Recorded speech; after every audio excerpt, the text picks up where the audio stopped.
Prenons un mot de prière dans la parole.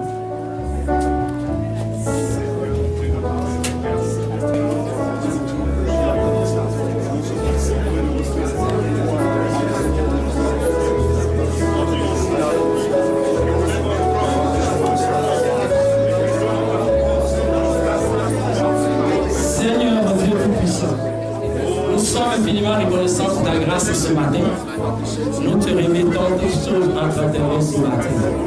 Dispose nos cœurs ainsi que notre volontaire, afin que lorsque ta parole sortira, qu'elle puisse se produire dans la vie dans le cœur de chacun de nous. Et que tout ce qui est contraire à ta parole au milieu de nous ce matin, que cela soit écarté du milieu de nous, au nom du Seigneur Jésus-Christ. Parle à nos âmes, au nom du Seigneur Jésus-Christ que nous avons prié. Amen. Que Dieu vous bénisse. Vous pouvez vous asseoir.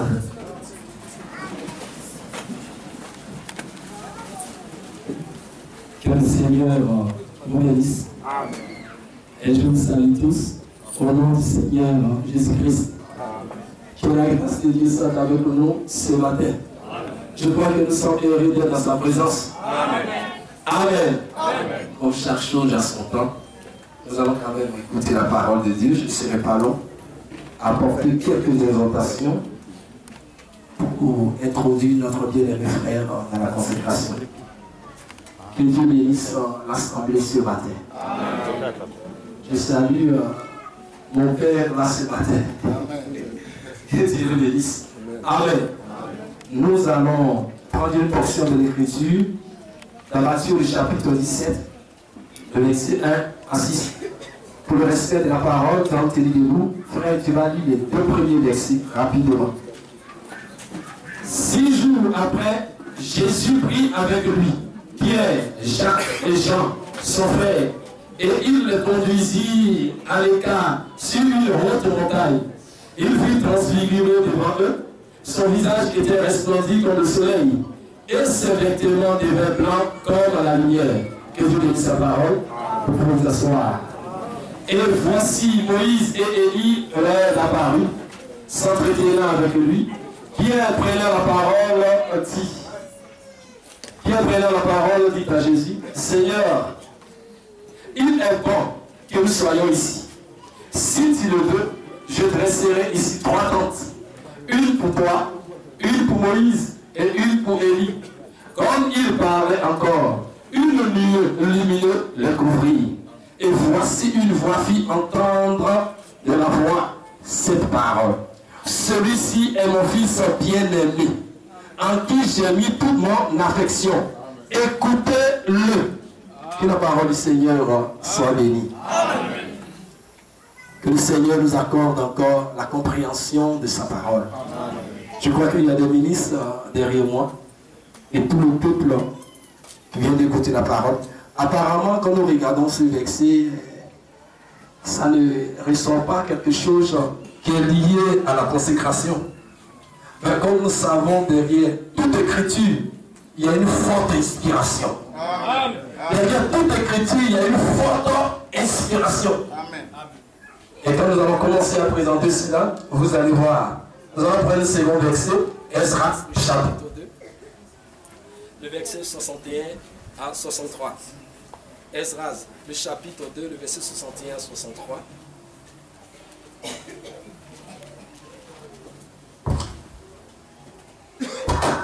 La Bible dit dans Esdras, chapitre 2, le verset 61 à 63.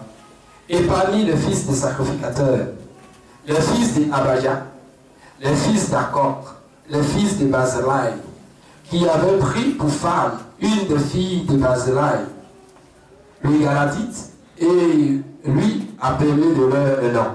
Il cherchait les titres de généalogie, mais il ne le trouvait point. On les exclut sacerdoce.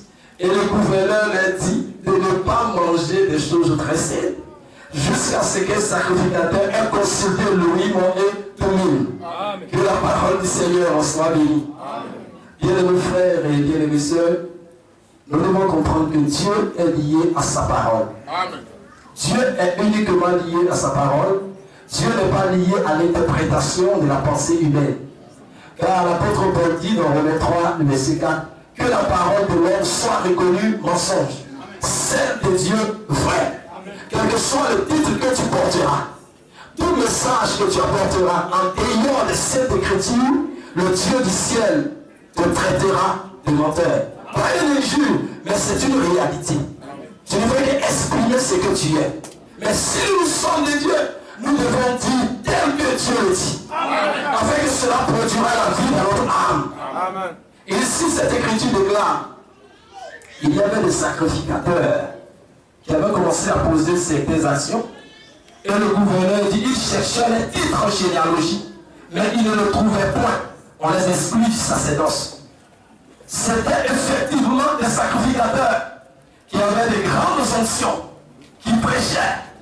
Mais arrivé à un certain moment, ils devaient passer par le test. On les a posé la question, quel est votre titre en généalogie? D'où vous venez? Vous venez de quelle famille?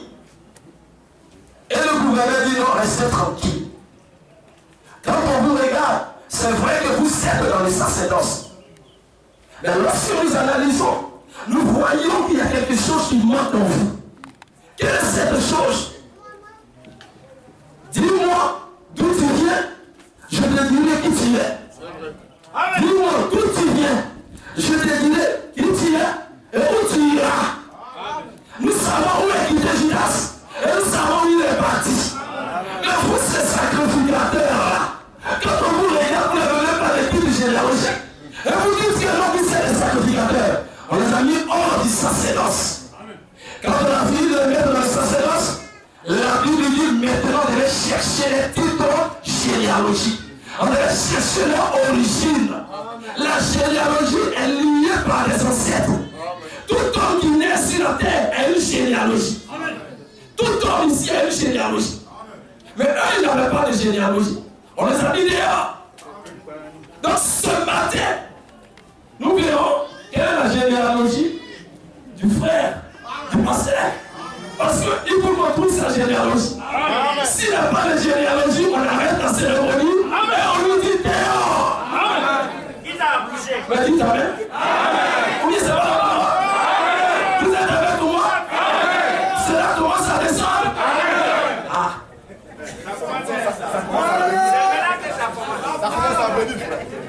Alléluia. Amen. Je crois que vous êtes heureux.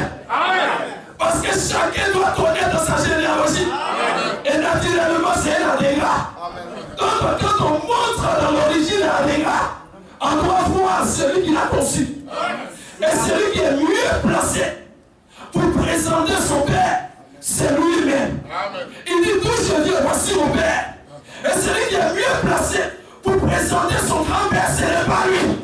C'est son Père qui lui présentera son grand-père. Alléluia. Le naturel explique le. Donc aujourd'hui, si nous savons d'où il vient, on saura qui est son Père. Et on posera la question à son Père. Reconnais-tu ce type-là? Amen. Ou bien reconnais-tu ce serviteur-là? Si tu ne le reconnais pas, dehors. Amen. Ne m'en voulez pas parce que c'est l'écriture. On n'a pas vu la titre généalogie. Vous n'êtes pas les exclus. Il dit, bon, allez-y consulter l'Urima et les Tumim. Alléluia. Qu'est-ce que ça veut dire l'Urima et les Tumim?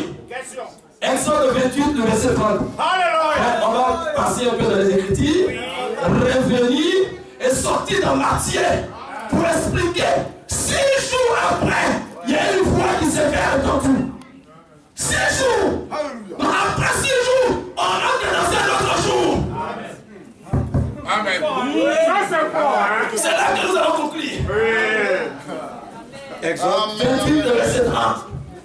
Tu joindras au pectoral du jugement le Urim et le Tumim. Et ils seront sur le cœur d'Aaron. L'Urim et le Tumim seront placés sur le cœur d'Aaron. Le côté gauche, la 5e côte du côté gauche. C'est là qu'on placera l'Urim et le Tumim. Ça veut dire lumière et perfection. Cela doit être placé là. Et nous allons venir consulter ça. Avec 12 pierres sur l'Urim et le Tumim.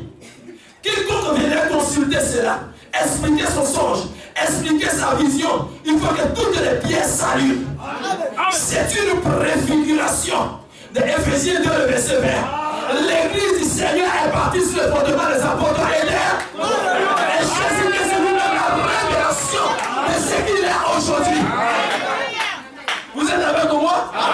Lui-même pour être placé là. Et qu'est-ce que ça fait? Ouais. Ainsi, Aaron portera constamment sur son cœur. Oui. Le jugement des enfants d'Israël. Oui. Lorsqu'il se présentera devant l'Éternel. Oui. Amen. Amen. Donc l'Urim et Thummim portera le jugement. On ne peut pas juger quelqu'un sans l'avoir averti. On doit l'écouter. Mais les autres, on les a exclus. Et quand on vient, on dit, allez-y vérifier l'Urim et Thummim. On regarde dans l'Urim et Thummim, ils n'ont pas de généalogie. On ne sait même pas qui est le père. Et de surcroît, ils viennent manipuler la parole. C'est ça la chose sainte. La chose sainte, c'est la parole de Dieu. Ils ont commencé à manipuler et à manger les dîmes et les offrandes. Or, cela n'est pas destiné. Parce qu'ils ne faisaient pas partie d'une généalogie. C'est ça. Et la Bible dit, mettez-les dehors. Dieu les a mis comment? Dehors. Et cette écriture, le Seigneur nous révèle cela dans Matthieu 7, 21. Beaucoup d'autres diront, Seigneur, Seigneur, n'avons-nous pas fait cela encore? Non. Il vous dira, ouvrier d'iniquité. Je ne vous ai jamais. Vous n'avez pas de titre généalogique. Amen. C'est clair. Vous êtes avec moi? Amen. Les gens diront, la généalogie a quoi à voir ici? Le premier livre du Nouveau Testament commence par la généalogie. C'est écrit généalogie de Jésus. Yes, sir. Comment les gens veulent soustraire ça de la Bible? On ne peut pas soustraire cela. On doit toujours avoir une origine. Tu ne peux pas te mettre en train de prêcher. Tu viens d'où? Amen. Tu n'as même pas d'origine. Oui. Qui est ton père? D'où viens-tu? Et où vas-tu? Et ils ont vérifié. On ne les a pas trouvés, on l'a mis dehors. Allez-vous consulter l'Urim et Thummim, lumière et perfection? On regarde Aaron. Aaron dit non, ils n'ont pas de part ici. Mettez-les dehors. Frère, si tu n'as pas de généalogie, c'est difficile. Tu vas errer ça et là. Tu apporteras la parole n'importe comment. Mais ici, nous voulons revenir simplement dire, puisque c'est Aaron qui portait cela. Et dans Exode 28, verset 1 à 3, vous me dites ça rapidement, 1 à 2. Vous allez voir, tous ceux qui devaient être dans le sacerdoce devaient sortir du sacerdoce lévitique. Ça devait être les fils de Lévi. Pas des femmes, des hommes. Vous êtes avec moi? Des hommes. Frère, il faut le lire. Exode 28, verset 1. Oui. Fais approcher de toi Aaron ton frère et ses fils. Fais approcher de moi Aaron. Moïse m'a fait approcher de moi Aaron. Tes frères et tes fils. Oui. Et pas des filles et des fils. C'est une précision. Tu es précis dans ces écritures. On ne peut pas interpréter les écritures de Dieu. Laissons l'écriture s'accomplir et s'interpréter elle-même. Que le soleil soit le soleil fut. On n'a pas demandé d'interpréter cela. Laisse que cette écriture s'accomplisse sous tes cieux. Tu n'as pas de généalogie. Tu n'as pas le droit de manipuler la parole. Et nous voulons voir si lui a une généalogie, mon frère. Nous sommes des soldats de la parole.